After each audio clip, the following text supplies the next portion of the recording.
Selamat berjumpa dalam Suara Pertobatan. Firman Tuhan hari ini disampaikan oleh Bapak Pendeta Remedi Terangin Angin MD. Selamat mendengarkan.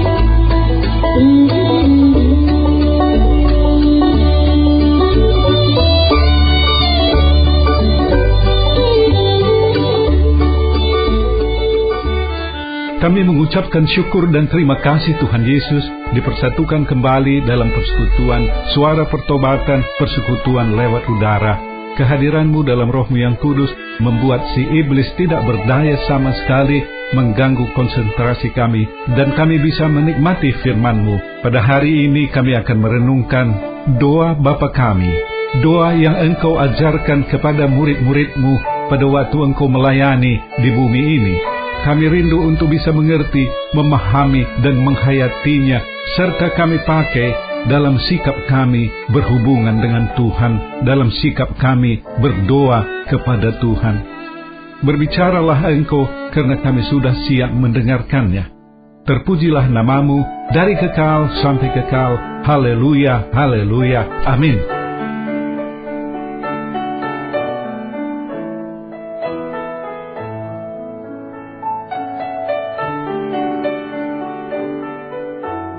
Shalom saudara, saya harap saudara ada dalam keadaan sehat, sukacita, damai, dan sejahtera. Dimanapun sedang berada pada saat ini, di rumah, dalam perjalanan, di tempat kerja, di rumah sakit, atau sedang melakukan kegiatan tertentu.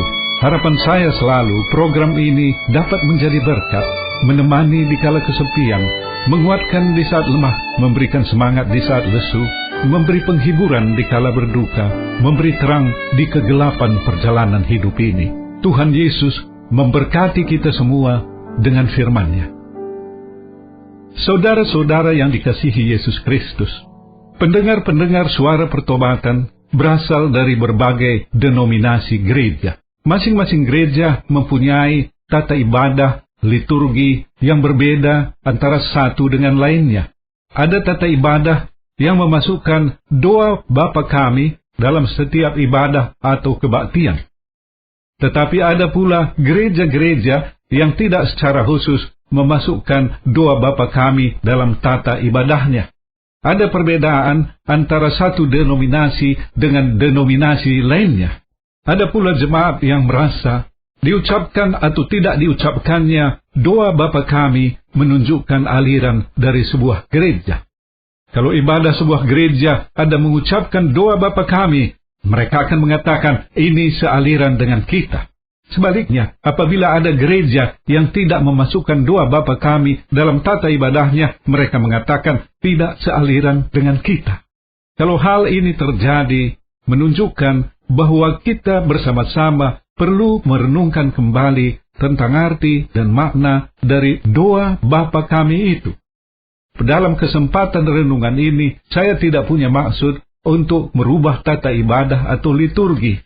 Tetapi, apa yang menjadi tujuan saya merenungkan doa Bapa kami adalah menempatkan doa itu sebagai satu bagian dalam pembangunan iman, dalam pembangunan kehidupan rohani semua kita dalam persekutuan ini. Bagi mereka yang secara rutin mengucapkan doa Bapa kami, dalam setiap ibadah, dalam setiap kebaktian, perlu dijaga agar doa Bapa kami tidak hanya sekedar menjadi satu rutinitas, di mana yang berbicara adalah bibir dan mulut, tetapi hati tidak lagi berbicara. Makna, arti dari doa Bapa kami akan hilang apabila kita terbenam dalam rutinitas. Sebaliknya, dalam ibadah-ibadah yang tidak mengucapkan doa Bapa kami, kita perlu juga ingat bahwa doa Bapa kami adalah satu doa yang diajarkan oleh Yesus kepada murid-muridnya, satu model doa yang sempurna. Saya pernah beribadah di satu gereja, dan ketika doa Bapa kami terlupa diucapkan oleh liturgos, ada jemaat yang merasa ibadah itu tidak sah. Tanpa doa Bapa kami, ibadah itu bukanlah sebuah ibadah. Hal yang seperti inilah yang perlu kita waspadai bersama. Mencegah doa Bapa kami dijadikan sebagai sebuah mantra. Doa Bapa kami, menurut hemat saya, apabila kita pelajari konteks Kenapa Yesus mengajarkan murid-murid berdoa adalah atas permintaan murid-murid sendiri, karena mereka melihat Yohanes Pembaptis mengajar murid-muridnya untuk berdoa, dan mereka juga ingin diajar untuk berdoa. Tuhan Yesus mengajari mereka berdoa, itulah doa Bapa kami. Pemahaman saya, yang diajarkan oleh Yesus, bagaimana berdoa. Doa Bapa kami adalah sebuah model doa. Tuhan Yesus tidak meminta agar setiap kali kita mengucapkan doa dengan kalimat dan kata-kata yang sama. Hal ini berbeda dengan perjamuan kudus, yang secara jelas Yesus meminta kita murid-muridnya untuk melakukannya berulang-ulang. Menurut pendapat saya, tidak ada satu keharusan, tetapi juga tidak ada salahnya untuk setiap kali mengucapkan doa Bapa kami dengan kalimat dan kata-kata yang sama. Setiap kata atau kalimat dalam doa Bapa kami mengandung pokok-pokok teologis yang sangat penting. Kalau saya lihat tema-tema renungan yang saya sampaikan dalam program Suara Pertobatan, banyak diantaranya merupakan penjabaran dari pokok-pokok teologis yang ada dalam doa Bapa kami. Misalnya, tentang sebutan Bapa bagi Tuhan, tentang kekudusan, tentang kerajaan Allah, tentang pengampunan. Diperlukan satu sikap yang serius, yang sungguh-sungguh untuk memahami, menghayati, dan mengaplikasikan doa Bapa kami dalam kehidupan ibadah kita.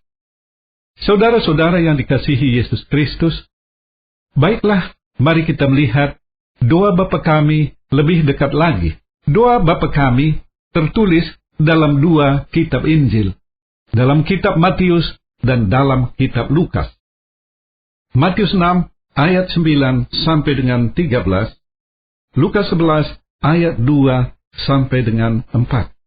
Saya akan menggunakan referensi yang ada dalam Matius pasal 6. Doa Bapa kami dimulai dengan Bapa kami yang di sorga. Sebutan Bapa bagi Tuhan diajarkan oleh Yesus Kristus. Ia menyebut dirinya sendiri sebagai anak manusia, dan ia menyebut Allah sebagai Bapa. Ia juga mengajar murid-muridnya, pengikutnya, untuk menyebut Allah sebagai Bapa. Apakah semua orang bisa menyebut Allah sebagai Bapa? Tidak. Dalam Roma 8 ayat 14 disebutkan, anak-anak Allah adalah mereka yang didiami oleh Roh Allah, oleh Roh Kudus. Kalau kita pertajam pengertian ini, kita dapat mengatakan, kalau seorang belum didiami oleh Roh Kudus, ia bukan anak Allah. Kehadiran Roh Kudus dalam diri kita, dalam diri orang percaya, adalah sesuatu yang tidak bisa ditawar-tawar. Seorang tanpa Roh Kudus di dalam hatinya tidak bisa masuk surga. Paulus dalam Roma 8 ayat 9b berkata, tetapi jika orang tidak memiliki Roh Kristus, ia bukan milik Kristus. Artinya, jika seorang tidak memiliki Roh Kudus, Roh Allah, Roh Tuhan, maka ia bukan milik Kristus. Ia bukan milik Allah. Ia milik si iblis. Kapankah Roh Kudus dianugerahkan kepada kita? Pada waktu kita mengakui Yesus sebagai Tuhan dan Juru Selamat. Hal itu bukan terjadi dengan kekuatan kita, tetapi karena Roh Kudus menjamah hati kita. Roh Kudus mengingatkan kita akan kesalahan-kesalahan dosa-dosa kita. Roh Kudus menuntun kita pada pertobatan. Roh Kudus melahirbarukan kita. Ketika kita menerima Roh Kudus dalam hati kita, kehidupan kita berubah. Tetapi perubahan itu bukan perubahan yang sekali jadi, bukan perubahan seperti membalik telapak tangan. Perubahan itu adalah suatu proses pengudusan. Ketika kita bertobat, menerima Yesus, menerima Roh Kudus dalam hati kita, terjadi satu kali, tetapi proses pengudusan berlangsung seumur hidup kita. Kita disempurnakan semakin serupa dengan Yesus. Dapat kita simpulkan, Allah adalah Bapa kita apabila Roh Kudus sudah tinggal di dalam hati kita. Selanjutnya, Bapa kami yang di sorga. Doa Bapa kami mengingatkan kita akan adanya sorga. Ada sorga berarti ada juga neraka. Pada satu waktu, semua orang tanpa terkecuali akan dihakimi oleh seorang hakim yang maha agung, maha mulia, yaitu Yesus Kristus sendiri. Apakah seorang masuk sorga atau neraka tidak ditentukan di sorga, tetapi ditentukan di dunia ini, ditentukan oleh respon yang ia berikan terhadap pewartaan Injil. Orang yang menerima berita Injil masuk sorga, tetapi orang yang menolaknya masuk neraka. Selanjutnya, dikuduskanlah namamu. Kuduslah Tuhan. Tuhan adalah Maha Kudus. Dalam beberapa renungan suara pertobatan, saya menyampaikan kita hanya bisa menghadap Tuhan dengan kekudusan. Kita menyembah Tuhan berhiaskan kekudusan seperti ditulis dalam 1 Tawaris 10 ayat 29, Mazmur 29 ayat 2, Mazmur 96 ayat 9. Tanpa kekudusan, kita tidak bisa mendekati Tuhan. Dalam perjanjian lama, dalam perjalanan umat Israel dari tanah Mesir ke tanah Kanaan, apabila Tuhan mengadakan pertemuan khusus dengan umatnya, maka umat Israel harus menguduskan dirinya, misalnya dengan mencuci pakaian dan menjauhkan diri dari kenajisan. Apabila kita mengucapkan doa Bapa kami, periksa relung-relung hati kita yang paling dalam. Apakah hati kita sudah dikuduskan, sehingga doa kita bisa diterima oleh Tuhan? Apabila kita merasa kehidupan kita jauh dari kehidupan yang kudus, itulah saatnya kita koreksi diri. Apakah yang harus kita perbuat? Petrus menjawab dalam Kisah Para Rasul, pasal 2 ayat 38, bertobatlah, dan hendaklah kamu masing-masing memberi dirimu dibaptis dalam nama Yesus Kristus untuk pengampunan dosamu, maka kamu akan menerima karunia Roh Kudus. Inilah seruan pertobatan yang disampaikan oleh Injil. Inilah seruan pertobatan yang disampaikan oleh Yesus pada Markus 1 ayat 15. Bertobatlah, karena kerajaan Allah sudah dekat, dan percayalah kepada Injil. Selanjutnya, datanglah kerajaanmu, kerajaan Allah. Apakah kerajaan Allah itu belum datang dan masih menunggu penggenapannya? Saudara-saudara kekasih dalam Yesus Kristus, Tuhan Yesus mengatakan, kerajaan Allah sudah dekat. Pada waktu Ia mengucapkannya 2000 tahun yang lalu, adalah dalam pengertian sudah sangat dekat. Berarti, kerajaan Allah itu sudah datang bersama dengan kehadiran Yesus di muka bumi ini. Pada waktu ini kerajaan Allah sudah datang. Siapakah raja di dalam kerajaan Allah itu? Yesus Kristus. Siapakah rakyatnya? Kita semua orang-orang yang percaya kepadanya. Kita tidak disebut sebagai rakyat, tetapi kita disebut anak-anak Allah, keluarga besar kerajaan Allah. Sebagai raja, Ia memberikan keamanan, kesejahteraan bagi warganya. Ia membela umatnya dari perlakuan yang tidak adil. Datanglah kerajaan. Pada masa kini, kerajaan Allah sudah ada. Tetapi orang benar dan orang berdosa masih hidup berdampingan bersama-sama. Sampai satu saat nanti sangkakala berbunyi, maka di sana ada pemisahan antara orang benar dan orang berdosa. Pada waktu itulah kerajaan Allah berada dalam bentuk yang sempurna, yang hanya didiami oleh orang-orang benar. Datanglah kerajaanmu merujuk pada kerajaan Allah yang sempurna pada waktu kedatangan Yesus yang kedua kali. Selanjutnya, jadilah kehendakmu di bumi seperti di sorga. Kehendak Tuhanlah yang jadi, bukan kehendak kita. Kita tidak bisa memaksa Tuhan menjawab doa menurut keinginan kita. Tidak ada satu prosedur, tata acara dan aturan berdoa untuk bisa memaksa Tuhan memenuhi keinginan kita. Jadilah kehendakmu. Di Taman Getsemane, Yesus berdoa, jadilah kehendakmu Bapa, bukan kehendakku. Jadilah kehendak Tuhan, berarti ada penyangkalan diri, menerima apapun jawaban dari sebuah doa, menerima bahwa itu adalah terbaik untuk kita pada satu waktu, walaupun barangkali tidak sesuai dengan yang kita harapkan seperti keinginan kita. Tuhan menjawab doa atas dasar belas kasih. Pada waktu ia berbelas kasihan, ia menjawab sebuah doa. Untuk mendapat belas kasihan Tuhan, kita merendahkan diri di hadapannya. Kita menyembahnya dalam kekudusan. Kita melakukan firman-Nya dengan sekuat tenaga kita. Lakukan inovasi apa saja pun. Hal-hal kecil, hal-hal besar yang kita rasa bisa menarik perhatian Tuhan dalam memohon belas kasih-Nya. Selanjutnya, berikanlah kami pada hari ini makanan kami yang secukupnya.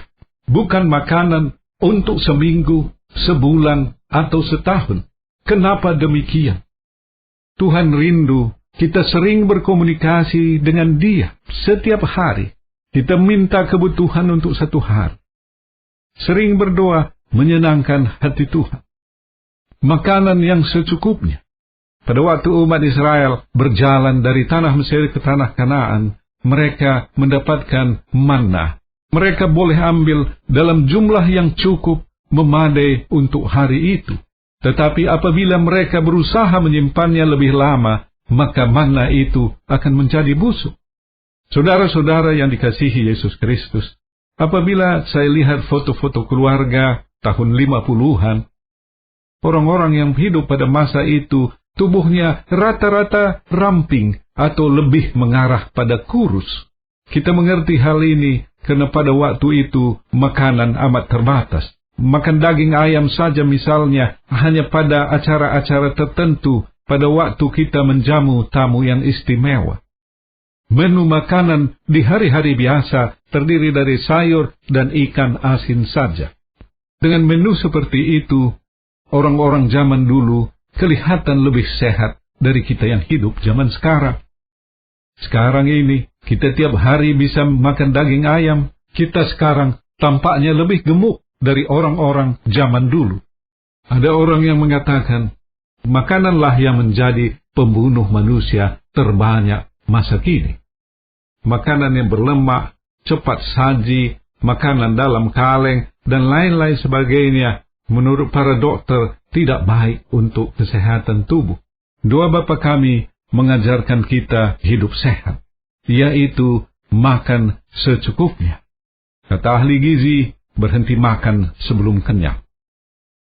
Selanjutnya, mari kita memasuki Matius 6 ayat 12. Dan ampunilah kami akan kesalahan kami, seperti kami juga mengampuni orang yang bersalah kepada kami.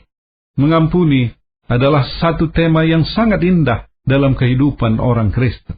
Setiap kali kita mengucapkan doa Bapa kami, kita perlu mengingat apakah ada saudara-saudara yang belum kita ampuni. Apabila kita menghayati menjiwai doa Bapa kami, maka akar pahit luka jiwa tidak akan ada dalam diri kita. Sebaliknya, apabila kita tidak mengampuni, Tuhan tidak akan mendengarkan doa kita. Dalam ayat 14-15 dikatakan, karena jikalau kamu mengampuni kesalahan orang, Bapamu yang di sorga akan mengampuni kamu juga. Tetapi, jikalau kamu tidak mengampuni orang, Bapamu juga tidak akan mengampuni kesalahanmu. Dua ayat terakhir ini cukup jelas dan tegas berbicara tentang pentingnya arti pengampunan. Suara hati Tuhan tentang pengampunan. Dalam Matius pasal 18, suara hati Tuhan dinyatakan dalam satu perumpamaan. Seorang berhutang kepada raja lebih dari 1 triliun rupiah, tidak bisa membayar sehingga raja memasukkannya ke dalam penjara. Tetapi oleh karena permohonan hamba itu, raja berbelas kasihan dan raja menghapuskan utangnya yang sangat-sangat besar itu. Ketika hamba itu keluar dari penjara, ia bertemu dengan seorang yang berhutang kepadanya sekitar beberapa juta rupiah saja. Ia mencekik kawannya itu dan mendesak untuk membayar hutangnya. Kawannya itu memohon belas kasihan, tetapi hamba ini tadi menjebloskan temannya ke dalam penjara. Ketika hal ini didengar oleh raja, maka raja murka, menangkapnya kembali dan menyerahkannya kepada algojo. Betapapun kita sakit hati akan perbuatan saudara-saudara yang lain kepada kita, walau kita merasa trauma sekalipun, semua itu adalah sangat-sangat kecil dibandingkan dengan dosa yang kita sudah perbuat kepada Tuhan. Apabila Tuhan mengampuni dosa kita yang demikian besar, maka kita juga diminta oleh Tuhan mengampuni saudara-saudara kita. Apabila hutang kita sebesar 1 triliun rupiah sudah dihapuskan oleh Tuhan, maka kita juga diminta menghapuskan hutang saudara-saudara kita yang beberapa juta rupiah saja. Ada banyak sakit penyakit pada waktu ini yang ditimbulkan oleh akar pahit luka jiwa. Dendam, tidak mengampuni, membuat kita lemah secara jasmani dan secara mental. Terapi penyembuhan bukan melalui obat-obatan, tetapi melalui terapi rohani. Apabila kita bisa berdamai, saling mengampuni dengan saudara-saudara yang lain, akar pahit luka jiwa itu hilang. Saudara-saudara yang dikasihi Yesus Kristus, kita sudah merenungkan bersama tentang doa Bapa kami, secara sederhana dan terbatas, karena ruangan kita memang terbatas, dan pemahaman saya juga terbatas. Dari renungan ini, kita dapat melihat doa Bapa kami itu berisi konsep-konsep teologis yang amat penting dalam hubungan kita dengan Tuhan. Doa Bapa kami adalah visi Tuhan yang Ia ingin kita mengetahui. Kita memandangnya sebagai Bapa di dalam Yesus Kristus. Kita menyembahnya di dalam kekudusan. Ia di dalam Yesus Kristus adalah Raja dalam kerajaan Allah itu, yang sudah ada sekarang dan akan disempurnakan pada waktu kedatangan Yesus yang kedua kali. Ia ingin agar kita saling mengampuni, seperti Ia sudah mengampuni dosa-dosa kita. Ia ingin kita hidup dalam sukacita, damai, dan sejahtera. Tuhan Yesus memberkati kita semua dengan keluarga berlimpah-limpah.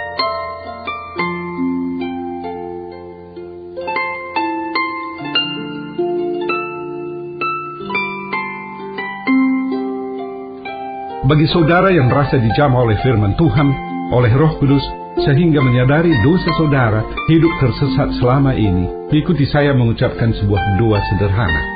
Tuhan Yesus, ampuni hamba yang berdosa ini. Sungguh-sungguh kusadari dosaku, aku memohon pengampunanmu. Aku rindu pimpinanmu dalam perjalanan hidup ke depan ini. Bagi saudara yang sedang sakit, saya undang untuk meletakkan tangan di bagian tubuh yang sakit, atau pusatkan hati dan pikiran saudara pada penyakit, apapun bentuk dan manifestasinya. Saya akan berdoa bagi saudara. Seturut dengan firman-Mu Tuhan Yesus, dalam sebuah pekabaran Injil ada kuasa mujizat termasuk penyembuhan. Hari ini kami mengikuti sebuah program di mana Injil diberitakan. Oleh karena itu, Tuhan Yesus, jamahlah setiap saudara yang sedang sakit, yang sedang mendengarkan siaran ini. Sembuhkan mereka. Haleluya, haleluya, amin. Bagi saudara yang punya akar pahit, luka jiwa, tidak bisa mengampuni seseorang atau beberapa orang karena perbuatan mereka yang sangat melukai hati saudara, saya rindu berdoa bagi saudara. Tuhan Yesus, tolong lawat saudara yang punya akar pahit luka jiwa. Saudara kami tidak punya kemampuan mencabutnya, tetapi Engkau sanggup. Cabutkan akar pahit itu. Haleluya, haleluya, amin. Akhirnya, hamba berdoa untuk seluruh pendengar siaran ini, dimanapun mereka berada. Berkati mereka secara keluarga dan secara pribadi. Berkati pekerjaan, usaha dan studi mereka. Terpujilah nama-Mu dari kekal sampai kekal. Haleluya, haleluya, amin.